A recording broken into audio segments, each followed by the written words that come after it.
एक बार एक शहर में पुलिस ने सभी चोरों की नाक में दम कर दिया था। सारे चोर एक के बाद एक पकड़े जा रहे थे। बस एक चोर जैसे तैसे करके बच गया। तभी उस चोर को एक ख्याल आया कि क्यों ना भगवा पहनकर साधु बन जाए। ये दुनिया चोरों को तो जूता मारती है, लेकिन अगर वही चोर भगवा पहन ले तो उसके पैरों में पड़ी रहती है। पाखंडी साधु में एक कला थी कि वो बोलने में बहुत माहिर था। प्रवचन तो उसके बाएं हाथ का खेल था। इस कारण साधु की निकल पड़ती है और उसके बहुत सारे शिष्य बन जाते हैं। कई लोग उसके आगे पीछे घूमने लगते हैं और उसे मुफ्त में खाने को मिलने लगता है। बस उसे सांसारिक जीवन छूटने का दुख रहता है। पाखंडी साधु जंगल में अपने शिष्यों के साथ रहा करता था। तभी उसके आश्रम में एक सेठ आया। सेठ को भी पाखंडी ने अपने बोलने की कला से प्रभावित कर दिया। साधु से मिलकर जब सेठ अपने घर पहुंचा तो उसे ख्याल आया। असल में सेठ को एक दुविधा थी। उसके पास बहुत सारा सोना था, जिसे चोरों के डर से वो अपने घर में नहीं रख सकता था।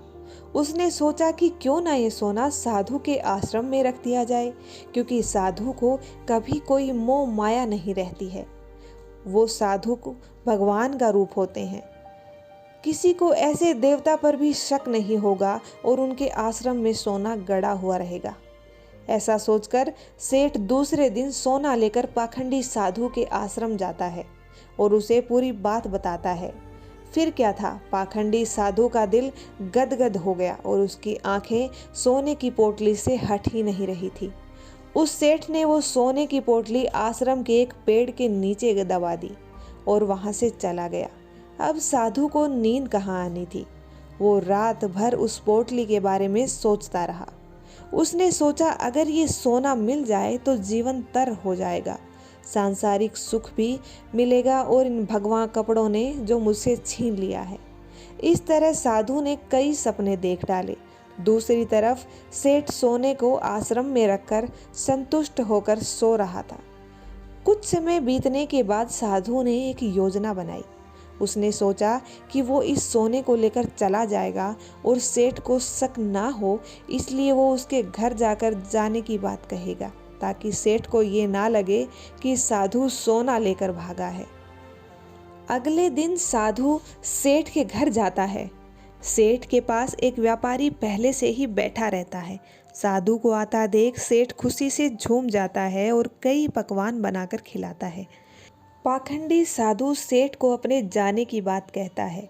इस पर सेठ दुखी होकर उसे रोकता है, लेकिन साधु कहता है कि वो एक सन्यासी है, किसी एक जगह पर नहीं रह सकता है, उसे कई लोगों को मार्गदर्शन देना है। ऐसा कहकर साधु घर से बाहर निकलता है और जानबूझकर सेठ के घर का एक तिनका उठाकर ले जाता है। थोड़ी देर बाद साधु वापस आता है, जिसे देख सेठ वापस आने का कारण पूछता है। तब साधु कहता है कि आपके घर का एक तिनका मेरी धोती में लटक कर मेरे साथ जा रहा था, वहीं लौटाने आया हूँ। सेठ हाथ जोड़कर कहता है कि इसकी क्या जरूरत थी। तब साधु कहता है कि इस संसार की किसी वस्तु पर साधु का कोई हक नहीं है। फिर अपनी बातों से सेठ को मोहित कर देता है और वहां से निकल जाता है। यह सब घटना सेठ के पास बैठा व्यापारी देखता रहता है और सेठ से पूछता है कि कौन है ये साधु। तब सेठ उसे पूरी बात बताता है, जिसे सुनकर व्यापारी जोर जोर से हंसने लग जाता है। सेठ हंसने का कारण पूछता है, तब व्यापारी उससे कहता है कि तुम मूर्ख हो, वो पाखंडी तुम्हें लूट के ले गया। जिस पर सेठ ने कहा कि कैसी बात करते हो, वो एक संत है, बहुत ज्ञानी है। व्यापारी कहता है कि अगर तुम्हें अपना सोना बचाना है तो उस जगह चलो जहाँ सोना दबाया था। सेठ उसे वहाँ ले जाता है और खुदाई करता है, लेकिन उसे कुछ नहीं मिलता है। वो रोने लगता है। तब व्यापारी उससे कहता है कि रोने का वक्त नहीं है, जल्दी चलो, वो साधु दूर नहीं गया होगा। सेठ और व्यापारी पुलिस को बोलते हैं और पुलिस उस पाखंडी साधु को ढूंढ लेती है।